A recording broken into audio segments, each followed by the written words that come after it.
So I was asked to give a presentation about the harp, and it may seem pretty simple and pretty easy, but to a group of 150 docents that don't know anything about that instrument, I had to make sure that I had a presentation ready to go and a presentation that would be easy for them to listen to.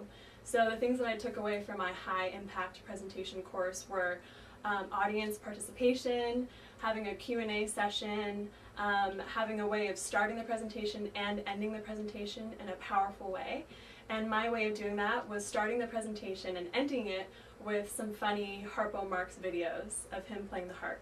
And he's a hilarious musician, but a phenomenal musician at the same time. So it was very entertaining. It was a great way to get the presentation started on a high note. But I had my presentation very organized, a brief summary of the history, some famous harpists and musicians in our history, some famous pieces that have been written for harp, and I gave some demonstrations on certain pieces that include harp in that. So it became a very successful presentation and probably one of the best presentations I've ever given because I asked for audience participation. And I asked if people had any questions, and I used the skill of, okay, I have time for 5 questions.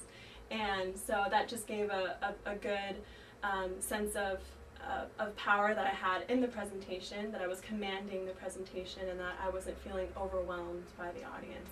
So that presentation, in result of using all the skills that I learned in Dale Carnegie, actually helped me produce the best presentation I've ever given. And in fact, I wish I had it recorded so I could just have that as a keepsake forever. But I know that in the future, if I ever have to give a presentation about the harp, or if I have to give a recruitment presentation about the Miss America organization, I'll be able to use the skills from my high impact presentation course and from my Skills for Success course in Dale Carnegie.